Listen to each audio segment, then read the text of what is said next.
Et s'il y a des gens que ça dérange, j'ai envie de vous dire que c'est pas trop mon problème en fait. C'est déjà pas une copie de quelqu'un d'autre. C'était bien, mais bon, ce sera pas pour cette fois. She's a lady. Oh, she's a lady. Bonjour à tous, bonjour à toutes, je suis ravie de vous retrouver aujourd'hui pour une nouvelle vidéo foire aux questions. Une vidéo ask, ça fait très longtemps que j'ai plus fait ce genre de vidéo et je me suis dit que ça pouvait être sympa de vous faire ça. Donc j'ai lancé les questions sur Instagram, donc d'ailleurs n'hésitez pas à me retrouver sur Instagram parce que je dois avouer qu'il se passe plein de choses là-bas. C'est vraiment l'un des réseaux sur lesquels je partage le plus, si ce n'est peut-être le réseau sur lequel je partage le plus. Surtout en ce moment, je carbure à fond, je publie plein de looks, etc. etc. Donc retrouvez-moi sur Instagram pour être au courant de tout et de n'importe quoi. Donc j'ai reçu pas mal de questions, c'est vrai, mais je dois avouer qu'il y a beaucoup de questions qui se ressemblaient, c'est-à-dire qu'il y a eu vraiment des catégories. Il y a eu beaucoup de questions sur mon style, beaucoup de questions sur la musique, beaucoup de questions aussi sur YouTube en général. Donc, depuis quand assumes-tu ton style et depuis quand t'habilles-tu de manière osée? Est-ce que tu as toujours eu une façon de t'habiller atypique? Comment arrives-tu à assumer ton look quelque peu hors du commun, etc. Bref, j'ai eu beaucoup de questions sur mon style. Voilà. Donc même si je vous ai déjà fait des vidéos là-dessus, que j'essaierai de vous mettre en barre d'infos si jamais vous ne les avez pas vues. En fait, j'ai pas été élevée dans le jugement des autres, si vous voulez. Déjà par rapport à leurs vêtements, etc. J'ai pas été élevée comme ça. Ma mère aussi, elle osait s'habiller comme elle voulait quand elle était jeune. Bon, même aujourd'hui, mais son style a évolué, c'est plus le même. Mais je veux dire, quand elle était plus jeune, elle portait aussi des couleurs, etc. Mes parents, voilà, j'ai toujours eu l'image de parents qui s'habillaient comme ils avaient envie. Et en plus de ça, moi, quand j'étais petite et que c'était pas moi qui choisissais mes vêtements, c'était ma mère, elle m'habillait déjà d'une façon un peu originale. Elle jouait un peu à la poupée avec moi. Elle m'habillait bien, voilà, elle m'habillait bien. En tout cas, c'est quasiment le même style que j'ai aujourd'hui au final. Je me rappelle, j'avais un petit ensemble fuchsia avec de la fourrure noire au col, fourrure noire en bas de la jupe. J'avais des shorts en cuir, j'avais des pantalons pas de def avec des chemises à froufrou. Pour des petites filles de 3 ans, c'est quand même des pièces qui sont assez originales et c'est peut-être pas ce qu'on a l'habitude de voir partout. J'ai évolué un petit peu comme ça, mais c'est vrai que je me suis rendu compte, surtout quand je suis arrivée au collège, que en fait que les gens se jugeaient sur leurs vêtements. J'avais une paire de chaussures rouges qui était peut-être un peu atypique parce qu'elles avaient un talon compensé, etc. Enfin, voilà, c'était pas ouf non plus, mais bon. Et genre tout le monde bloquait sur ces chaussures rouges quand je les mettais et c'est à partir de ce moment-là que j'ai compris que beaucoup de gens se jugeaient sur leur façon de s'habiller, etc. Moi, j'ai toujours trouvé que s'habiller, c'était quelque chose de personnel. Si on aime s'habiller, si on aime les choses originales, alors on s'habille comme ça. Enfin, on porte ce qu'on aime, c'est normal. Enfin, pour moi, ça a toujours été comme ça. Et comme je me suis rendu compte de ça, je me suis un petit peu rangée parce que quand on est au collège, on a besoin de se sentir cool, on a besoin de se sentir normal, on a besoin de se sentir comme les autres, tout ça. Et du coup, je me suis un petit peu rangée pendant mes années collège à suivre un peu les tendances qu'il y avait à cette période-là. Les jeans, les baskets, comme tout le monde. Après, plus on grandit aussi et plus on s'affirme, je trouve que ça je pense que c'est quelque chose de normal et d'humain. Après, on s'affirme plus ou moins, tout est relatif selon les personnes, j'imagine aussi. Mais moi, voilà, après quand je suis arrivée en 3e, au lycée et tout, je portais absolument ce que je voulais. Je me rappelle même qu'en 3e, je m'étais acheté des bottes western, genre vraiment western pointu et tout, genre en 3e quoi les gars. Voilà, donc le naturel est vite revenu au galop quand même me concernant. Mais voilà, parce que pour moi, le regard des gens sur la façon de m'habiller, ça ne m'a jamais réellement touchée en fait. J'avais toujours du répondant par rapport à ça. Je me rappelle qu'un jour, quand j'étais en 6e ou quoi, j'étais arrivée avec une veste. J'avais une copine qui m'avait dit « Ah, j'aime pas trop comme t'es habillée et tout. » J'avais dit « Ok, c'est pas grave. » Je me suis jamais permise personnellement de faire des remarques à quelqu'un par rapport à la manière dont j'étais habillée, etc. Ça m'est jamais venu à l'esprit, clairement. Parce que, comme je vous le dis, j'ai jamais été dans ce jugement et je trouve que s'habiller, c'est quelque chose de personnel. C'est un peu une expression de soi aussi. Je pense que ce sont aussi mes valeurs et c'est comme ça. Je comprends, ceci dit, les personnes qui n'osent pas du coup être eux-mêmes parce qu'ils aiment peut-être les choses un petit peu originales qui sortent du commun et qu'ils ont peur d'être jugés par rapport à ça. Puis je me suis toujours dit, et plus ça va et plus je me le dis encore, je me suis toujours dit voilà, on n'a qu'une vie, moi j'ai envie de kiffer, j'ai envie de m'habiller comme j'ai envie, surtout que c'est quelque chose qui me plaît. J'aime faire des essayages, essayer des associations de couleurs, etc. J'aime ça, c'est une certaine manière de m'exprimer et ça fait partie aussi d'une liberté que j'ai envie d'avoir et de garder. Je trouve que la liberté c'est quand même une sacrée mascarade, hein, dans le sens où la totale liberté, elle n'existe pas, pas dans cette société en tout cas. Je me rends compte des choses, je me dis ouais, si j'étais vraiment libre, non, ça n'existerait pas, il n'y aurait pas ça, ça, je devrais pas faire ça et je devrais pas faire ça. Donc la liberté, c'est un petit peu une mascarade pour moi, sans vouloir aller dans un discours trop philosophique. Mais m'amuser avec mes vêtements, ça fait partie d'une liberté que j'ai encore. Voilà, et j'ai envie d'en profiter. Et s'il y a des gens que ça dérange et qui ont envie de se dévisser la tête quand ils me voient passer, j'ai envie de vous dire que c'est pas trop mon problème en fait. Et aussi, surtout, j'ai jamais eu besoin d'appartenir à un certain groupe de personnes pour me sentir normale. Parce que je sais qu'aujourd'hui, la mode et surtout les tendances, c'est surtout aussi une manière pour beaucoup de gens de se rassurer en fait. Le fait de suivre les tendances de la même manière que les autres, c'est une façon de se rassurer, de se sentir appartenir à un groupe de personnes et du coup de se sentir normal, de se sentir intégré, de se sentir, de se sentir comme les autres, cool, tout ce que vous voulez. Et moi ça, je m'en suis toujours un peu foutue en fait. Je suis quelqu'un de très solitaire, j'ai jamais eu besoin d'avoir beaucoup de personnes autour de moi pour me sentir normale. La mode c'est quelque chose que j'adore mais c'est quelque chose de tellement léger que pour moi on ne devrait même pas se poser la question de se dire mais non je peux pas m'habiller comme ça parce qu'on va me regarder comme ça, parce qu'on va penser ça de moi, etc. etc. C'est tellement quelque chose de léger et d'un côté de personnel que franchement non, j'ai pas envie de me mettre des barrières pour les autres en fait. J'ai envie de vivre pour moi et voilà, à partir du moment où je suis heureuse comme ça, c'est cool. Après, j'avoue aussi que je suis depuis 8 ans en couple avec Rémi qui lui aussi aime bien ce côté-là chez moi. C'est clair et net que ça aide encore plus. Déjà de base, si vous avez quelqu'un dans votre entourage, si vous êtes avec quelqu'un en couple qui essaye de vous changer, qui essaye de changer vos goûts, qui essaye de changer votre style, franchement, c'est pas quelqu'un pour vous, clairement. Il vous mérite pas. Voilà. En fait, j'ai eu pas mal de questions sur la musique aussi. Du style, veux-tu t'inscrire à The Voice? À quand un EP pour entendre ta belle voix? Merci, c'est gentil. Beaucoup de questions sur The Voice, en fait. Donc voilà, pour ceux qui ne le savent pas, effectivement, ma première passion, ça a toujours été le chant. J'ai commencé à chanter depuis toute petite et j'ai commencé à faire de la scène à l'âge de 7 ans, sur La Petite Sirène, attention. Non voilà, j'ai toujours aimé chanter. Quand j'étais toute petite, je chantais devant mon miroir. Du coup, mes parents avaient vu que j'aimais ça. Ils se sont dit, on va l'inscrire dans une école de musique, etc. Donc de 7 ans à 10 ans, j'étais inscrite dans une école de spectacle, on faisait des spectacles, on faisait de la danse, du théâtre, du chant. À la suite de ça, j'ai pris des cours de chant particuliers jusqu'à l'âge de 16 ans. C'est vrai que c'est ma première passion et que c'est quelque chose que j'aime faire et dont j'ai besoin dans ma vie quand parfois je suis énervée ou que je sais pas, quand vous savez, il y a des jours où on est dans des mauvais moods, il y a des gens qui vont aller faire du sport, qui vont aller courir, qui vont se défouler comme ça. Moi, je vais chanter. Ça me libère, ça me permet de m'évader. Chanter, c'est voilà. Vous êtes beaucoup à me demander pourquoi je ne m'inscris pas à The Voice. Déjà, ça me fait plaisir parce que ça veut dire que vous trouvez que je chante bien, donc c'est cool, c'est gentil, ça me fait plaisir, voilà. Je ne me suis effectivement jamais inscrite à The Voice. Mais un jour, on m'a appelé pour The Voice, c'était en 2014, je crois, ouais c'est ça, 2014. Donc on m'appelle, j'étais à Rome à ce moment-là, on m'appelle, oui Adriane, voilà, j'ai vu, je t'ai trouvé sur Facebook. J'ai vu que tu chantais, franchement je suis tombée sur des vidéos trop cool et tout, franchement t'as toutes tes chances, tu devrais venir faire le casting, tout ça, faut venir à Paris tel jour, machin. Bon bien sûr c'était tout à mes frais et j'y suis allée. Il y avait une chanson en anglais, une chanson en français il me semble. Bref, en français, j'avais choisi la chanson des Vieux Amants de Jacques Brel, pour ceux qui connaissent, magnifique chanson classique de la chanson française. Et en anglais, j'avais choisi Chandelier de Sia, qui était une chanson qui venait de sortir il n'y a pas très longtemps. Et effectivement, je pense qu'il y a beaucoup de personnes qui ont chanté ça, on est d'accord, mais je ne sais pas pourquoi. Je me suis dit que cette chanson, elle montrait bien la voix, elle montrait bien les aigus et que c'était cool.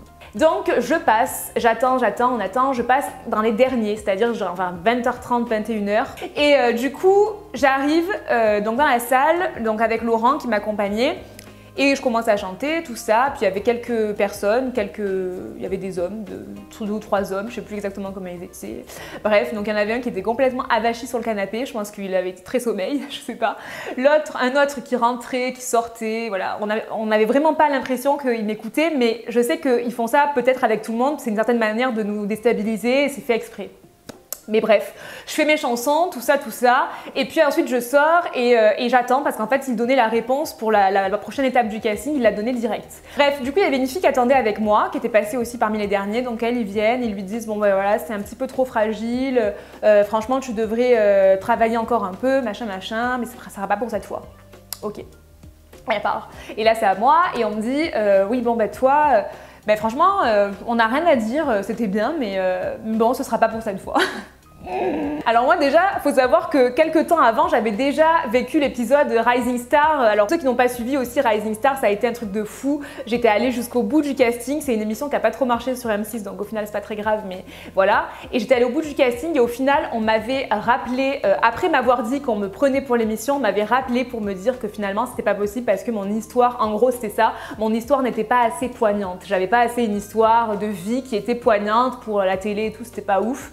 Bref, c'est horrible parce que ça veut dire en gros, c'était bien mais on t'a pas trouvé assez d'intérêt pour pouvoir se dire bon ben on te prend. Et je trouve ça horrible, j'aurais encore préféré qu'on me dise ben voilà, travaille ça c'était pas bon choix, ça c'était un mauvais choix, enfin bref, qu'on me dise quelque chose qui me serve pour évoluer par la suite plutôt qu'on me dise ben y a rien à dire mais ce sera pas pour cette fois. Après je revois du coup la personne qui m'avait appelé, qui me dit, qui était venu en plus spécialement voir ma prestation et tout, donc lui franchement il croyait vraiment en moi et ça m'a fait quand même plaisir, mais après il sort et il me dit franchement c'est trop dommage, tu sais ce qui... Et après lui quand même il m'a donné des explications, il m'a dit franchement t'as fait un mauvais choix de chanson, cette chanson il l'a entendue 150 fois dans la journée, c'est la chanson qui a été la plus chantée là. Donc il m'a dit franchement t'aurais dû chanter la chanson que j'avais écoutée de toi, mais moi je savais pas la chanson qu'il avait écoutée de moi. Il avait écouté la chanson de Grease en fait, la chanson que je vous ai fait en vidéo il y a l'année dernière, la chanson de Rizzo dans Grease, et il me dit ça c'est vraiment le style de chanson qui te colle à la peau, moi je te vois bien dans ce style là, un peu musical et tout.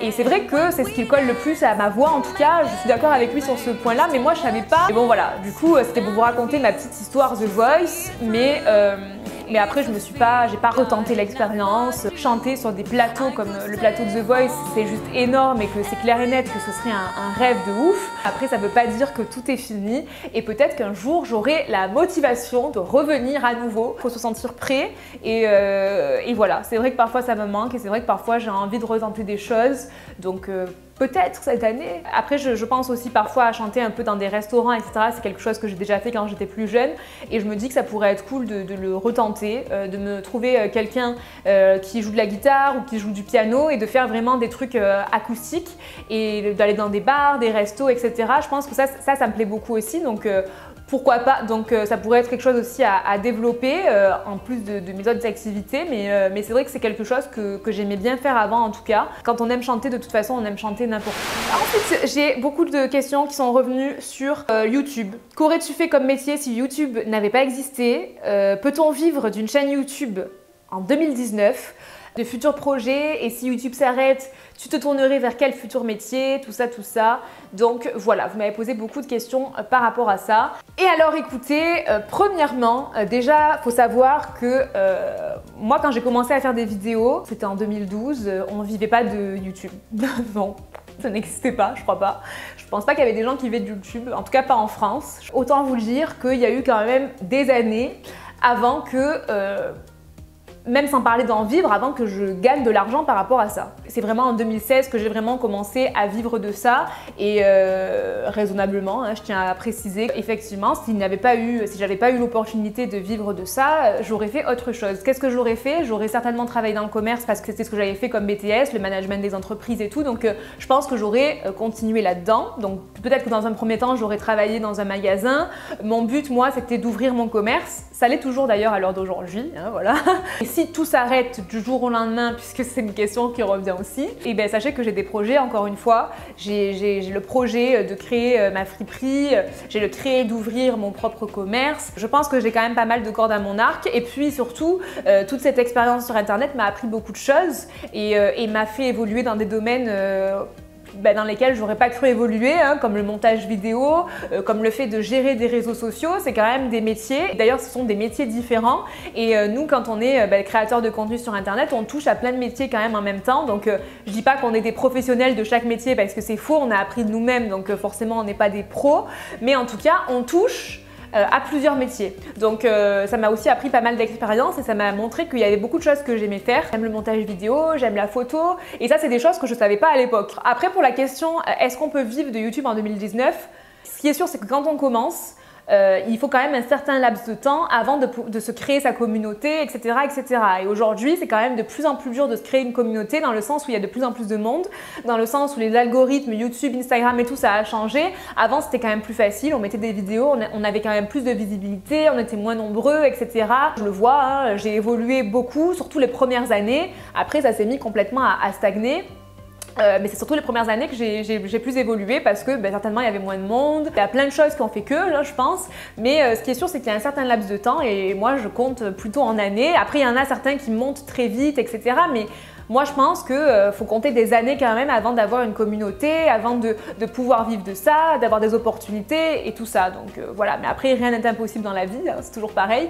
Et aussi, il y a un facteur à prendre en compte, c'est que maintenant aussi, tout ça, c'est quand même un sacré milieu. C'est quand même un monde à part, vous voyez. Il y a des personnes qui arrivent aussi très bien à monter maintenant parce qu'ils ont les contacts qu'il faut. Dans tous les milieux comme ça, d'images et tout ça, j'avoue que les contacts, ça y fait beaucoup. Donc il y a des personnes aujourd'hui qui arrivent, qui ont les bons contacts, qui connaissent les bonnes personnes et qui du coup montent très très vite, évoluent très très vite. Ou alors après bien sûr, hein, il y a des personnes qui créent du contenu qui est complètement différent et qui va plaire et ça va exploser et tout ça. Enfin bref, voilà, tout est une question de plein de choses en général, mais aujourd'hui, on m'enlèvera pas de la tête que c'est aussi beaucoup le réseau, quoi. Il y a aussi des personnes qui arrivent aujourd'hui, qui connaissent déjà tout, qui ont les dents longues, qui n'ont pas peur de démarcher les marques, qui n'ont pas peur de démarcher les agences, etc.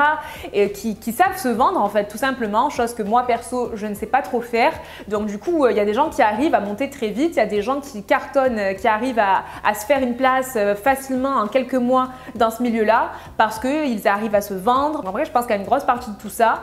Mais pour une personne lambda qui est loin de tout ça, qui est loin de savoir tout ce qui se passe et tout ça, je pense qu'il faut du temps. Quand j'ai commencé, je n'attendais rien derrière, je n'attendais rien. Mais en fait, je savais même pas qu'il y avait des gens qui pouvaient s'abonner. Je le faisais parce que c'était une manière pour moi, encore une fois, de m'évader, de m'exprimer. Et j'aimais le faire, j'aimais publier. Qu'il y ait personne ou qu'il y ait des gens, c'était pareil parce que dans le sens où quand tu publies sur Internet, tu as l'impression que tu publies au monde entier. Et même si le monde entier ne regarde pas, c'est pas grave, tu as l'impression que tu as publié au monde entier.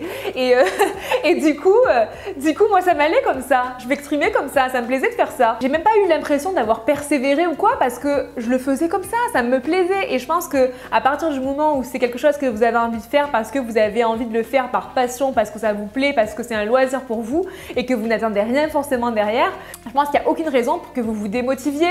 Et je pense qu'il faut se lancer, voilà, faut se lancer, faut kiffer. Alors la réponse à la question c'est oui, on peut vivre aujourd'hui, on peut se lancer en 2019 et je pense espérer pouvoir bien évoluer dans ce milieu, etc. Et de toute façon, les personnes qui le font pour les mauvaises raisons, je pense que de toute façon, un jour ou l'autre, ils se démotivent parce que comme je vous le dis, ça met du temps avant de pouvoir se créer sa communauté.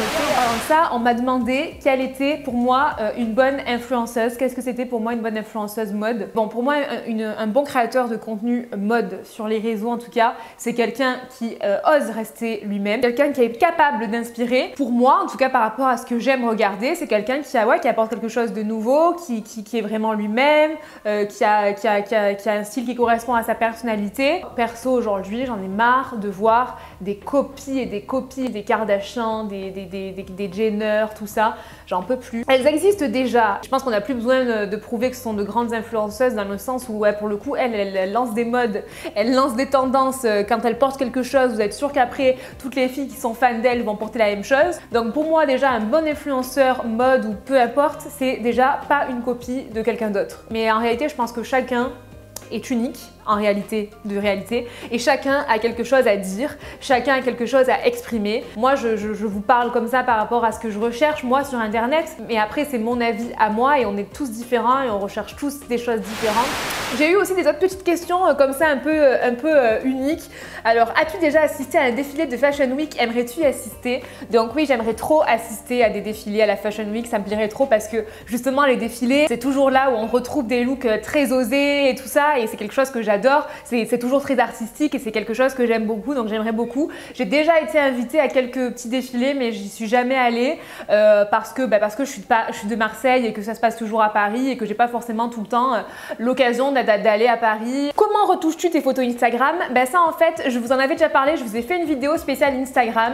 Alors moi je retouche jamais mes photos en mode je retouche pas mon corps, je retouche pas ma tête, je retouche voilà, rien. Je mets juste un filtre et c'est déjà bien suffisant. Un filtre sur VS Copy webcam, c'est le C8, mais je le mets pas à fond. Mais je vous avais fait une vidéo là-dessus, donc je vous la mettrai en barre d'infos si jamais ça vous intéresse de savoir comment je retouche mes photos Instagram. Ah oui, j'ai eu cette question aussi. Où trouves-tu tes inspirations? Est-ce que tu as un lieu pour les rassembler? Moodboard, carnet? Alors non, je n'ai pas de lieu où rassembler mes idées à part dans ma tête. Voilà, ce qui explique que mon cerveau soit tout le temps en ébullition, mais je trouve que c'est une bonne chose d'avoir effectivement un moodboard, un carnet, tout ça d'inspiration. Ceci dit, je note mes idées de vidéos tout simplement sur mes notes sur mon ordinateur. Je note toutes mes idées de vidéos, ça je les note, mais par contre tout ce qui est visuel, etc., tout ça je l'ai dans ma tête. Mais ouais, je pense que ce serait bien effectivement de faire des carnets d'inspiration avec des photos, des visuels, etc. Et aussi, j'ai eu beaucoup de questions sur mes inspirations, quelles sont mes inspirations, où je trouve mes inspirations, etc., etc. Mes inspirations sont partout autour de moi en fait. Voilà, comme vous le savez, je suis très inspirée des looks un peu style années 80, années 70, même années 90 parfois, mais 70-80 c'est vraiment je pense que ce qui me colle le plus. Je suis très inspirée par la mode un peu, par la mode vintage, rétro. Faut avoir l'œil ouvert et l'esprit ouvert surtout, et je pense que l'inspiration peut venir à n'importe quel moment. Écoutez, c'est terminé pour cette vidéo, j'espère que j'aurai répondu au mieux à vos questions. J'espère que cette vidéo n'a pas été trop longue. À chaque sujet que j'ai abordé dans cette vidéo, j'avais beaucoup de choses à dire. Je vous fais de gros bisous et puis je vous dis à très vite pour la prochaine vidéo. Ciao!